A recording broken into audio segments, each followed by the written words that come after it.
नमस्कार मित्रांनो, तुमचं स्वागत आहे माझ्या एका नवीन व्हिडिओमध्ये. या व्हिडिओमध्ये आपण network theory and it's experimental evidence हा टॉपिक डिस्कस करणार आहोत. याच्या नोट्स ऑलरेडी मी टेलिग्राम चॅनलवरती अपलोड केले आहेत आणि त्याची लिंक मी डिस्क्रिप्शनमध्ये दिलेली आहे. तर तुम्ही ते नोट्स वाचू शकता. तर या व्हिडिओमध्ये आपण नेटवर्क थिअरी याचं एक्सपेरिमेंटल एव्हिडन्स पण पाहणार आहोत आणि नेटवर्क थिअरी म्हणजे काय ते आपण ह्या व्हिडिओमध्ये डिस्कस करणार आहोत. तर चला तुम्हाला व्हिडिओ सुरुवात करूया. Immune system is a marvel of a complexity, consistently adapting or defend the body from a vast array of a pathogen.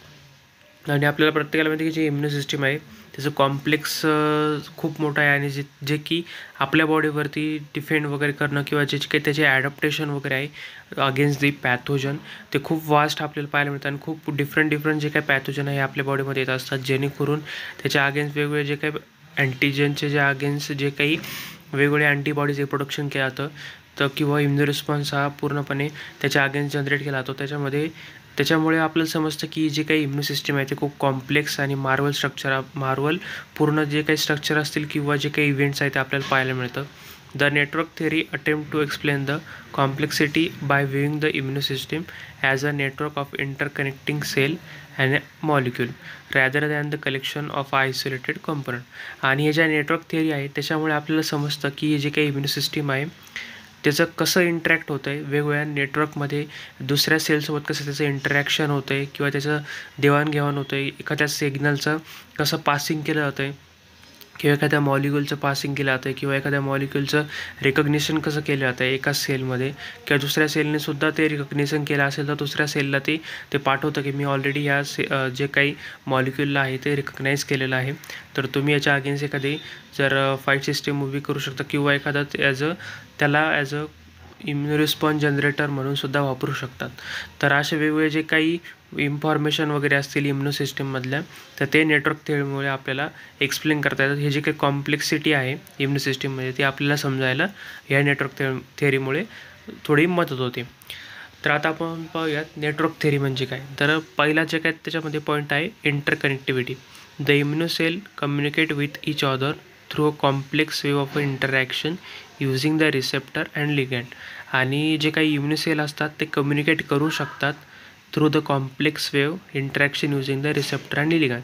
आणि प्रत्येक सेलवरती सेल सरफेसवरती एक रिसेप्टर असतात जेणेकरून त्याच्यावरती अँटीजन प्रेझेंटिंग सेल असतात आणि त्या अँटीजन प्रेझेंटिंग सेलवरती बाइंडिंग साईट असतात जेणेकरून जे काही लिगँड वगैरे असतील किंवा अँटीजन असतील त्याच्यात बाइंड केले जातात. आणि मधल्या बाजूला MSC मॉलिक्यूल असतात, मेजर हिस्टोकॉम्पॅटिबिलिटी मॉलिक्यूल. त्याला अजून काही को स्टिम्युलेटरी मॉलिक्यूल जॉईन होऊन पूर्णपणे हे जे काही जॉईनिंग आहे जे काही कॉम्प्लेक्स स्ट्रक्चर आहे त्याच्याद्वारे जे काही इंटरॅक्शन वगैरे असेल तर दुसऱ्या सेलमधून जर मॉलिक्यूल हा त्या दुसऱ्या सेलने पास केला असेल तर मग त्या रिसेप्टरवरती बाइंड केला जातो आणि रिसेप्टर नंतर काय करतं रिकग्नाईज करतं आणि नंतर मग जर इम्पॉर्टंट असेल तर तो सिग्नल न्यूक्लियसपर्यंत पाठवला जातो. अशाद्वारे जे काही सेल टू सेल इंटरॅक्शन हे होत असतं आणि कम्युनिकेशन हे इम्युनो सेलमध्ये होत असतं. This create a network where the activation or inhibition of a one cell can influence the other. आणि ह्याच क्रिएशनमुळे ह्याच नेटवर्क थिअरीमुळे जे काही ॲक्टिवेशन असेल त्या सेलमधलं किंवा इनिबिशन वगैरे असेल प्रोसेस वगैरे असतील ते इन्फ्लुएन्स करण्यासाठी मदत होत असते.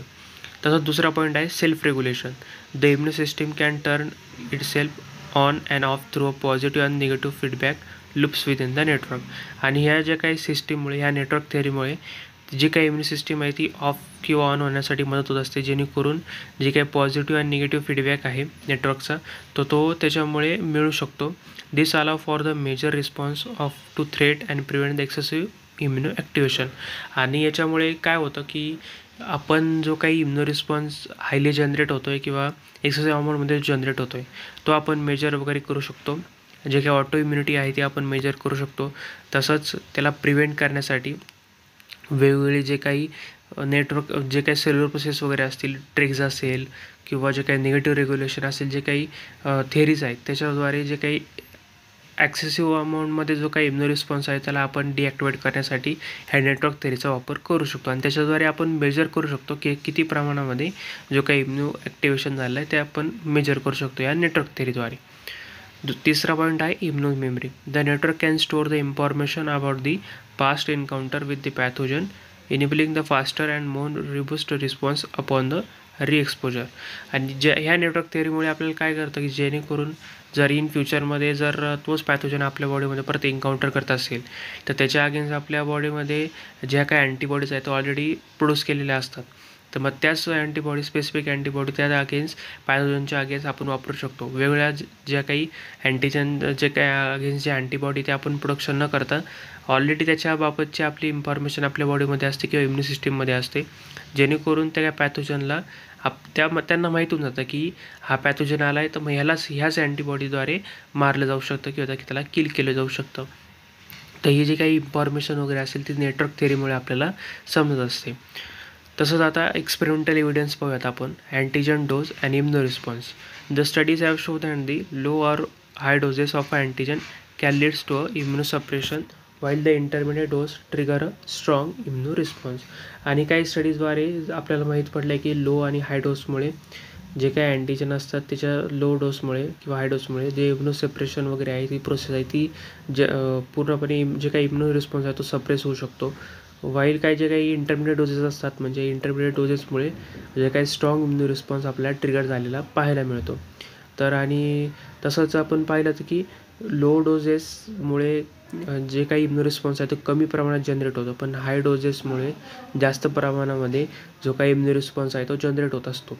आणि जो काही आणि ह्या गोष्टीमुळे इम्युनो सप्रेशन व्हायला सुद्धा पण अँटीजन हा काय करतो काही वेळेस इम्युनो सप्रेशन करायला सुद्धा मदत करत असतो. आणि काही जे काही इंटरमिडिएट डोसेस असतात त्याच्यामुळे अजून जास्त प्रमाणामध्ये स्ट्रॉंग इम्युनो रिस्पॉन्स हा ट्रिगर होत असतो. This align with the network theory idea of a stable steady state and switching between them based on the level of stimulation. आणि ह्या आयडियामुळे किंवा नेटवर्क थिअरीमुळे ते जी काही सेल असते ती स्टेडी राहण्यासाठी किंवा स्टेबल राहण्यासाठी मदत होऊ शकते. कारण की ज्यावेळेस त्याचं लेवल ऑफ स्टिम्युलेशन ज्यावेळेस त्याची गरज असेल त्यावेळेस त्याची स्विचिंग करणं किंवा त्याला ऑन ऑफ करणं हे त्याला मदत होऊ शकते. तसं दुसरा पॉईंट आहे idiotypic interaction. The immunocell can recognise and respond to other immunocell with the similar antigen receptor.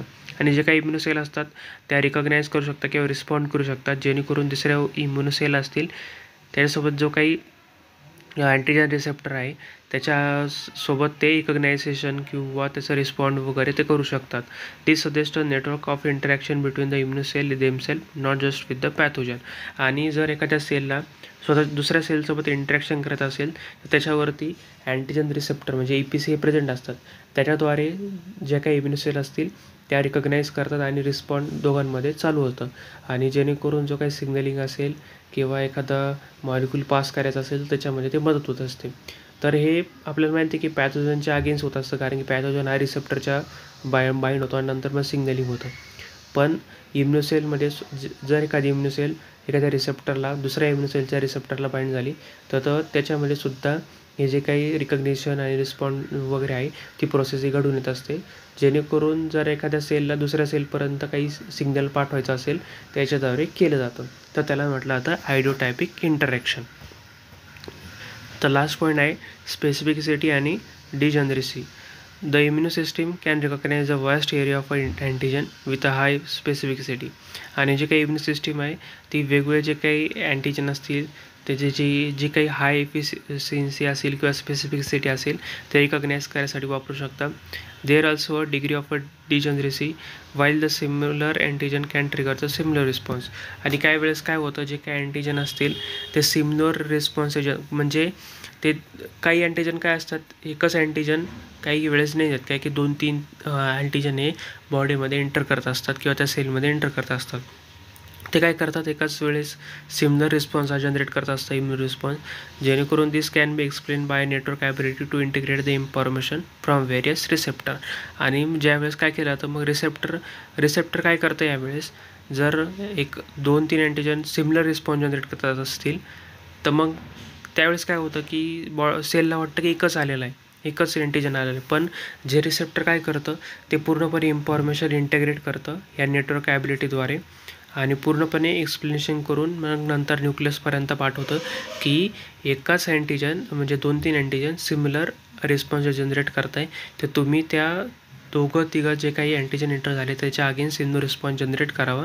त्याच्यामुळे ही जी काही स्पेसिफिसिटी आहे किंवा स्पेसिफिक 2-3 जर आले असतील किंवा स्पेसिफिक एखादा जर आला असेल त्याच्या अगेन्स्ट जे कसा इम्युन रिस्पॉन्स जनरेट करायचा ते नेटवर्क थेअरीमुळे आपल्याला समजू शकतं. ते झालं इव्हिडन्स आणि जे काही नेटवर्क थेअरी आहे ती. आता तर ह्या थेअरीचे लिमिटेशन पण आहेत. While the network theory provide a valuable framework it doesn't compels all except of the immune system. तर नेटवर्क थेअरी व्हॅल्युएबल इन्फॉर्मेशन वगैरे ती जनरेटिक्स असते इम्युन सिस्टीममध्ये. पण काही डिटेलमध्ये जर आपण पाहिलं जे काही सेल टाईप इंटरॅक्शन होत आहे किंवा मॉल्युलर मेकॅनिझम होत आहे ते काही इन्व्हॉल्व होत असतात. ज्यावेळेस मी मगाशी सांगितलं तुम्हाला की सेल टू सेल हे इंटरॅक्शन होत असतं इम्युनो सेलचं, तर त्याच्यामध्ये वेगवेगळे मेकॅनिझम हे इन्व्हॉल्व होत असतात.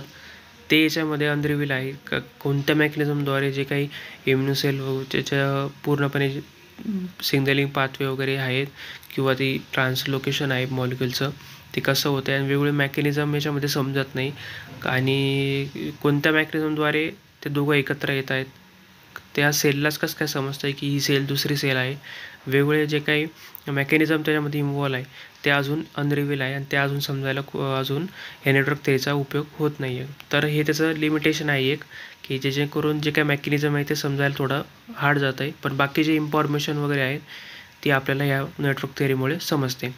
तर या व्हिडिओमध्ये आपण आणि ह्या नेटवर्क थेअरीमुळे वेगवेगळे अजूनसुद्धा जे काही रिसर्च वगैरे आहे ते चालू आहेत, त्याच्यामुळे हे जे काही लिमिटेशन वगैरे आहे ते भरले जात आहेत. तर या व्हिडिओमध्ये आपण जे काही नेटवर्क थेअरी आहे तसंच त्याचे इव्हिडन्स वगैरे आपण पाहिले. जर तुम्हाला माझा व्हिडिओ इन्फॉर्मेटिव्ह वाटला असेल नक्की व्हिडिओला लाईक करा आणि चॅनल सबस्क्राईब करायला विसरू नका. चला भेटूया पुढच्या व्हिडिओमध्ये.